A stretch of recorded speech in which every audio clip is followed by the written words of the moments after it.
Everybody, it's Yomi. Welcome back to Dreamers Game 1, where we are playing Yomi. I'll get that intro down one of these days, I'm sure. This is turn 32. Let's jump into things. So, to start things off, we have Agartha claiming the Throne of Life. Cool, sweet. And we have a dire portent put up, the first of the game. So, Jin Command HQ, Lord of Ubar, Princess of the Raging Seas, Princess of Rain, has proclaimed that the oak growing in his sacred grove is the Mother Oak. Gotcha. Alright, cool. Mother Oak goes up for Ubar. And I think globals are probably a big enough thing to track on our little information tracker. So, boom, Mother Oak for Ubar. Cool. So we'll do that. And then next up, we've got some site searches. Didn't find anything in Ghent. Found a site in Kodal, a wolf oak. So this is +1 nature. This is actually pretty good. This gives us 4 nature at this point, which is enough to begin to slowly accrue things as long as we are not just crazy with our usage of gems. So that's good. Didn't find anything in Golem range, and then we have 8 blood slaves from Ghent. So, nature income +1. Boom. And then we have some battles. Okay, so, we have been counter-rated in Shambolic. We dropped a single PD. I'm in the habit. I think that's some people do that scenario where, like, if they're raiding, they don't want to drop any gold, even a single gold, because they feel it's a waste, right? I am of the opinion that that single gold buys you a lot of information. It buys you the information of what you are getting counter-rated with. You can start to see habits from that. You can glean information about equipment and things like that. I think that 1 gold, if you're raiding someone, you should put 1 gold down every single time you can. 1 gold for PD every single time you can, at the very least. And depending on who you're going up against, dropping PD in a place to prevent counter raiding is actually entirely an option. Not against Hinnom, so we're not going to do that, but it does give us information. So, we are being counter-raided by some Rephite warriors, an Ami just in there for some fire magic, and a Melkart who is kitted out with heavy magic resistance gear, but otherwise nothing too big.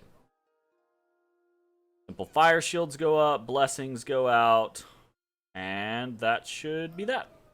Nothing else really happening. We've got fireflies and combustion as options from evocation. Not incredibly threatening. Good to know. And then we attacked in Tapanete, doing kind of our own super combatant raiding situation. And we jump into just a very small amount of PD. I think this is probably about 6. So some heavy infantry and an Avite commander. No big deal. Probably won't be any issue for our guy, Tokimochi. Even though we basically have very little gear, we should be just fine. So we drop into the back. We actually didn't go all the way back. We just dropped onto the commander. Good to know. Yeah, that's a pretty simple situation.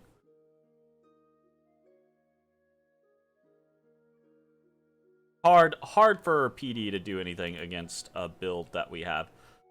So 1 win, 1 loss. Boom, versus Hinnom.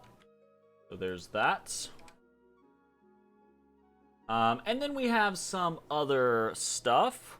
We have a battle against... we get to watch a battle against Helheim and Arcus Valley. So let's watch that. And actually, I take back that boom. We're going to do that later. I got ahead of myself. Ignore this. I'm still getting used to this whole kind of concept. Dear Lord, that is a scary amount of hell hurtings. Holy shit.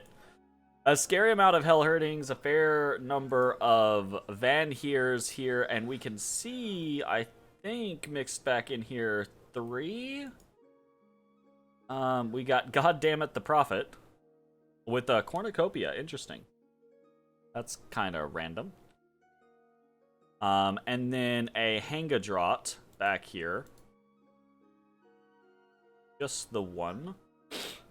But quite a few Van Heers. This is a dangerous fucking army. I don't know that this small communion is really going to be able to do much of anything. Storm power goes up. Natural storm from the Hangadrot. The mounted Herdmen are in against the Peltists. I actually like this, right? The mounted Herdmen are expendable, but they have high enough defense skill that they should be able to tango with anything that is hanging out.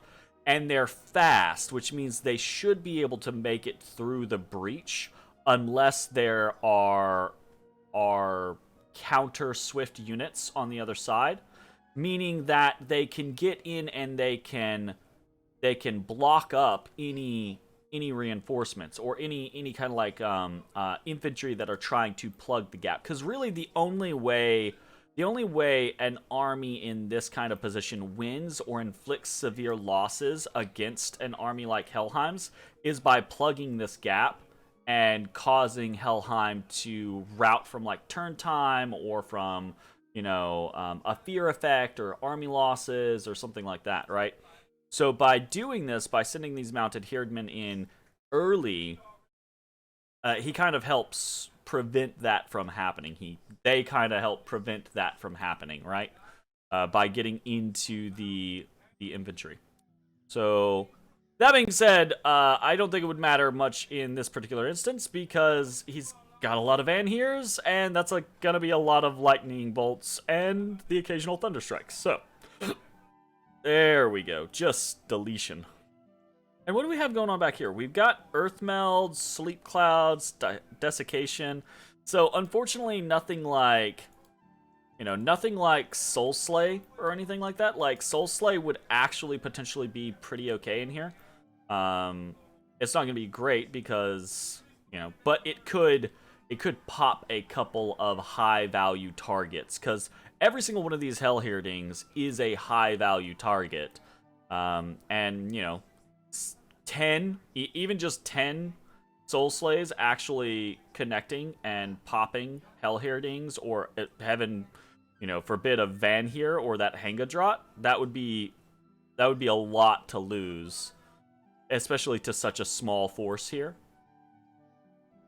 That being said, that does not look like it's going to be the case. If anything, I think maybe if there are casualties among Helheim's forces, they might be self-inflicted more than anything else. So he lost 3 Hell Herdings and 4 mounted Herdmen. The Peltists killed 5, and a Muse killed 1. So yeah, in theory, he killed one of his own, probably with a stray Thunderbolt. Let's actually watch again. I think we already know Helheim's Bless, but just to double check. Yeah, so Helheim's Bless is a very generic resistance, more defensive Bless, right? It's got magic weapons in there to deal with that situation, but across the board, most of these are defenses. Shock, poison, fire resistance, defense skill +4 is just disgusting in this type of situation. Reinvigoration is actually really nice for his mages and even just his Hell Herdings. Magic resistance +1 is great. Some HP. Blood Surge I actually would not go for in this particular instance. I know Blood Surge is deemed generally good, but I think in this type of instance, Blood Surge... So Blood Surge is kind of a toss-up, right? If you were doing... I think just strength is going to be better for these big armies of like Hell Herdings, right? But Blood Surge is really good if you are doing the raiding game. If you're doing like individual Van Heers or things like that for raiders, then Blood Surge is really good then because you can pretty much guarantee getting the bonus on a singular raider, but getting the bonus on every one of your Hell Herdings in a big battle, not going to happen, right? Whereas the strength, you're going to get that on all of them, and that's going to make a potential difference. So But regardless of that, though, this is still a very nice defensive bless, primarily. So, very cool. And then we have a battle in the Fortress of Ulm. Alright, so we sent in Akasada just to poke in and be like, hey, yo, I'm here. Akasada has enormous strength, has a bracers of protection. We're trying to just kind of like see what does Ulm have left. Like I said, we did miss this in the, what was it, turn 30 missing episode, basically. But when we moved on to the cap, Ulm did attack us with a little force, and we pretty much destroyed it. So I'm not sure that they have much left. And in point of fact, they basically have nothing left. So I did not realize that that was the case. I did not realize that we had all but obliterated everything that they had. But we have. So Akasada is pretty much going to have a field day with this, unless something crazy happens. So this is going to potentially take a while. But Akasada lands on the walls and starts to kill very slowly. Which is kind of surprising because he does have relatively high attack skill, 23 attack, and a hit should basically mean death. So that's 23 versus 11 defense. So you would think every swing is a death. It kind of is sometimes. Sometimes there's a miss though. Sometimes you just roll bad. And now everything's dead. So that is Ulm. Ulm has been permanently vanquished, and that cannot come soon enough for us. Okay, so that is actually going to be one win versus Hinnom, one loss versus Hinnom. Ow. And then one win versus Ulm. Put that up here. What else do we got going on? We've got some unexpected events. So, in Lama, a magnificent statue was raised in honor of our god. We got some Dominion and Order, not going to track that. And then in Kodal Swamp, a magical bird of wondrous colors has been found. Small gems were hidden in its feathers. So, +1 fire gem, +5 air gems. Very nice. And then we've got some patrolling units and the announcement of Ulm having been destroyed. So that is that. Okay, cool. What is happening this turn? We've got a lot of movements. I'm not going to spend a crazy amount of time going over absolutely every single thing that is going on, because most of these movements are just maneuvering around, and this is going to be a thing going forward, right? Most of these movements are just maneuvering around for either site searching or to move Oni from a specific location. And in Mikio's case, he's actually doing both. He's moving Oni from Golem range into Wase, and he's going to site search. We're site searching in many locations, basically every location that we can. We are continuing to try to pool our Oni into specific locations so that we can have less unrest throughout our empire. So that's what's happening a lot of around here, is pooling Oni into Miskia and picking them up from places like Lama, etc. We're moving more people around to site search in various locations, continuing to blood hunt. The biggest things for movements are two particular issues.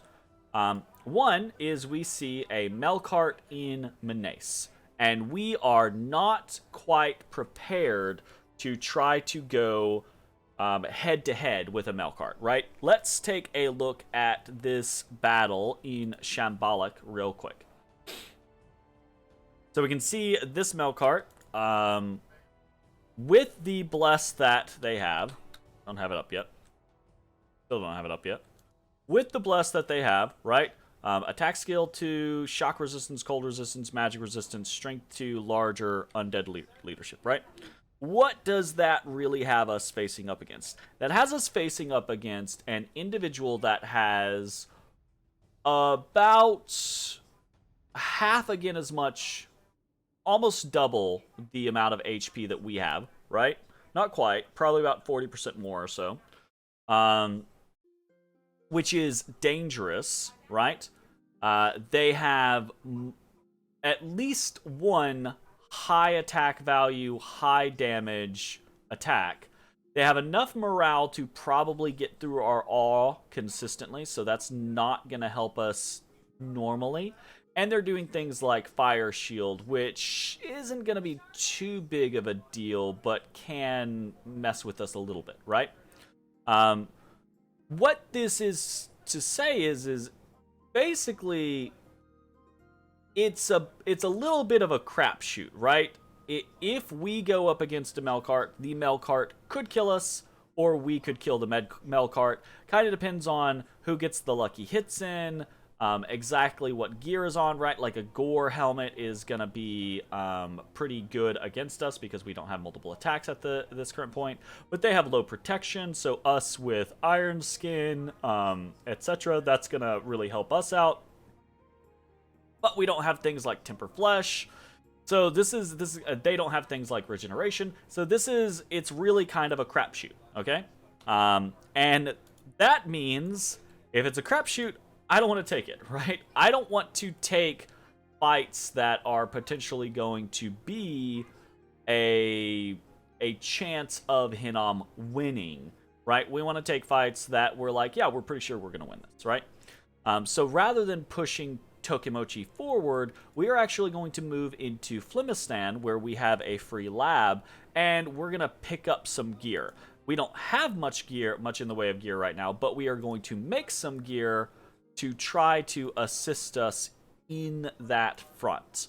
And we'll talk about what all we're making here in a second. But aside from that, now that we have taken Ulm, we want to drop the unrest there as quickly as possible. So we are moving all of our profits all of our Dione and all of our Oni out of it as quickly as possible. So our profit is going to be moving into Scardian Valley because it's been taken over by some barbarians. We're going to move the Onis in there and probably be fine against the barbarians. It shouldn't be any big issue. So we'll take that. And then we are moving Akisada and Masayori down into Iron Caverns. They're going to go there because, one, we want them away from Ulm so they're not generating unrest. But two, that's a good a place as any for them to sit, research, have access to a lab so they can throw gear on themselves, potentially make new gear, but also just generate Oni, right? This is going to be a cave, so this is going to generate better Oni than most provinces for us. And even though that doesn't really matter too terribly much, right, for them, they're just going to attract Ko-Oni, right? That's going to be a good place for them to hang out. And then Tejo over here is really the remainder who is going to have our non-Oni units begin patrolling. So this is probably going to take us a couple of turns to patrol down the unrest in Ulm, which is a little annoying. I don't know. Yeah, so it is a little annoying, partially because by the letter of the agreement, it's once I have Ulm, it's 250 gold for like 10 turns, I think. It's something absurd. Again, it's not an agreement I would have accepted had I been the one making the negotiations, but it was an agreement that was established prior to me taking over the nation, and I'm just going to honor it, right? So we are sending a hefty chunk of gold to Ubar every turn, and right now we're not actually making that gold back. So we want to get this unrest down ASAP. So that's the kind of movements. We also have Kiyotomo over here is attacking into Sitha, doing a sneak and attack. So we're going to do that, and we're bringing in Tadashi with his small group of Bakemono with Yaris into the Earth Soar Desert as well. This was Hinnom territory, and I was contemplating attacking it, but I have no idea what independents took it from Hinam. So I'm not gonna risk running into something that could be potentially strong. So we're just gonna stealth in and continue to kind of like raid him down and go from there. Right? What else? Recruitment-wise, continuing to recruit Onishugos in the below, continuing to... Actually, we're changing things up. We're getting a Demon General. I need to be getting some Demon Generals in a couple more places throughout my Empire. I need some more, some better leadership, basically. But we're a little light on cash at the moment, and that's mostly it. We're getting a Lizard Shaman over here, and nothing in Ulm. I should have dropped a temple here. So this is something that I went back and forth kind of wishy-washy on. Part of the reason why I decided not to immediately drop a temple here is because the scales in Ulm currently are better for trying to get rid of unrest and making money off of Ulm and potentially researching in Ulm than my own scales are. So I'm kind of just dicking around with it, right? Like it's not that big of a deal, but it might buy us a little bit of time. We'll see. We will eventually get a temple here, though. All right, so I think that's pretty much it for the actual movement stuff. And we're not doing a whole lot of recruitment, but we are continuing to recruit things somewhere, or in some places, rather. We are doing a little bit of forging this turn, so continuing to forge owl quills, as we are every turn. But we're trying to make some supplemental gear. Now, unfortunately, we don't have Construction 6 yet. We won't have it probably for another 4 turns, maybe 5, but 4 is possible, very possible. So with that, we're going to try to supplement what we can. One is we're going to make a horror helmet. We're making horror helmets because we have a lot of death gems, and that's income that we can kind of afford to lose. The horror helmet is going to add more fear, which is not that big of a deal, right? But it is also actually a very good helmet, generally speaking. The horror helmet is actually relatively strong at a 22 protection. Alternatively, you could do something like... I do tend to prefer dragon helmets, 22. The issue with dragon helmets is we have way less fire income than we do death income right now, and I would actually rather potentially lose the death than not not be able to afford a lot of lightless lanterns when we first get access to them. So we're doing a horror helmet. And then over here, we're actually forging a fire plate. Another reason why I didn't want to do fires because we're doing, or dragon helmets because we're doing fire over here, right? This is going to be some morale, some fire resistance. The some fire resistance is to potentially help with... We already have 5 fire resistance, but if we add on another 5 fire resistance, that should prevent us from being harmed by fire shield most of the time, right? So that's an option, and then at the same time, it also gives us decent-ish body protection. We have better protection on our heavy samurai armor, but if I'm remember, so it's -3 and 4. There's a reason why. Yeah, so so the fire plate has better, or the regular armor for the Dai Oni has better protection, but the fire plate has better defense and less encumbrance. So being fatigued out is another potential issue if we run up against a Melkart or something like that, right? If we are casting more spells, and right now it seems like we are casting more buffs, then that's a chance of us, if we get into a slugfest and it's kind of neutral for a long time, if we fatigue out, then that is a problem. So the fire plate kind of helps with that. Also, on the lower defense penalty, that means, again, we're trying to make it to where, for example, Tokimochi over here has 18 defense, right? If he has another 2 defense, which is what he would have based off of having the fire plate, he'd be sitting at 20 defense, 20 defense skill versus the Melkart. Let's check real quick. Wrong thing. Let's check over here.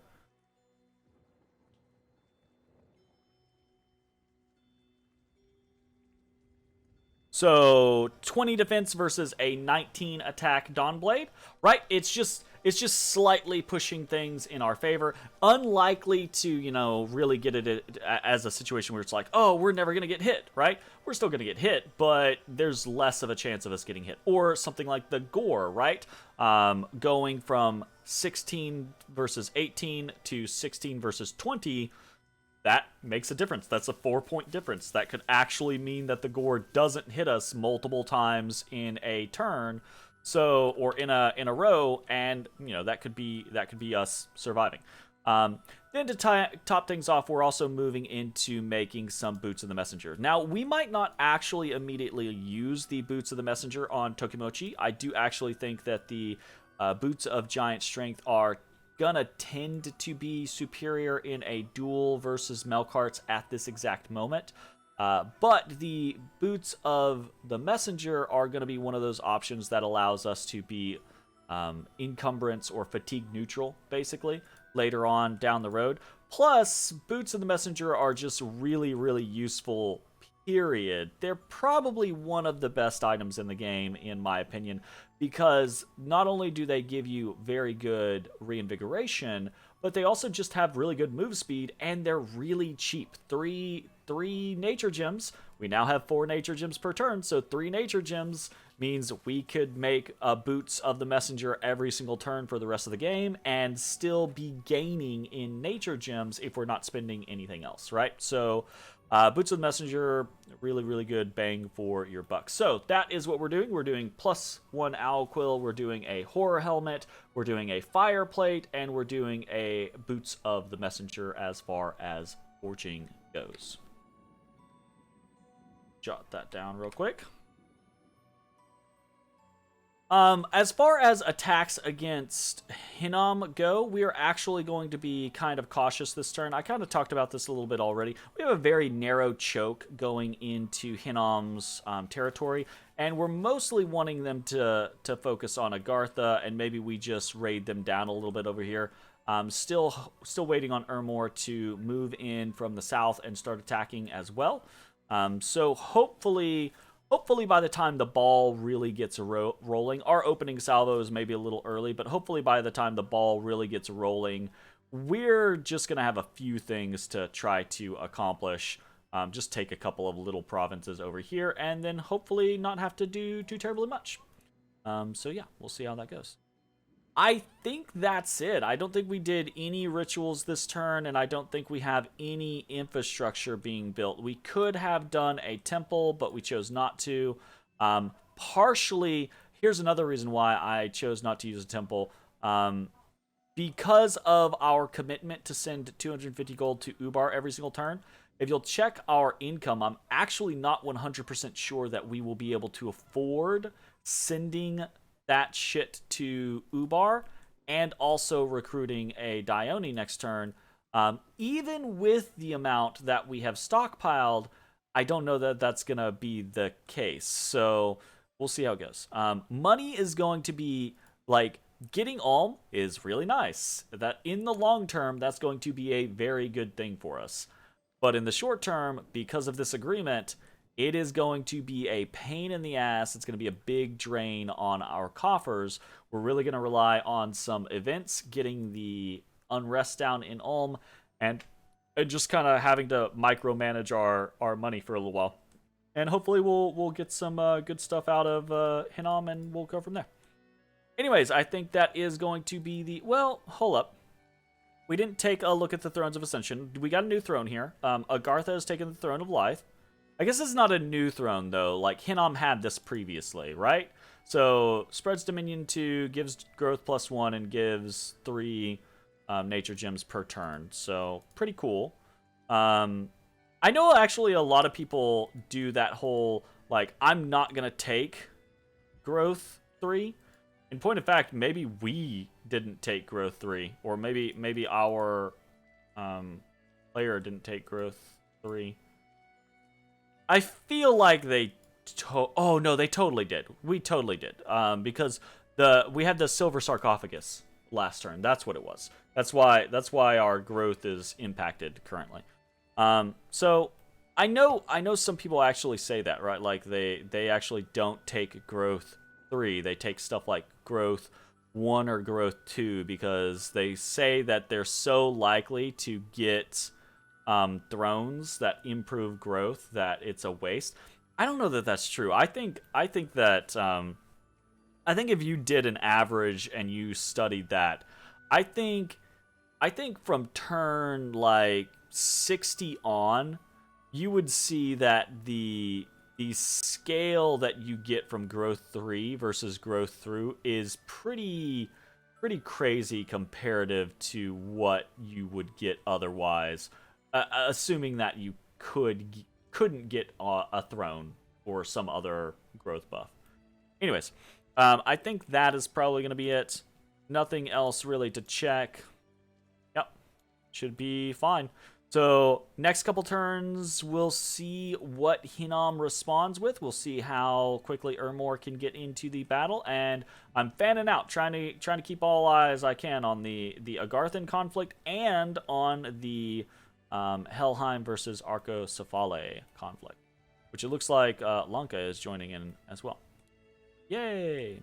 Anyways, that's going to be the end of the turn. Thanks for watching. We'll see you next time. Bye-bye, everybody.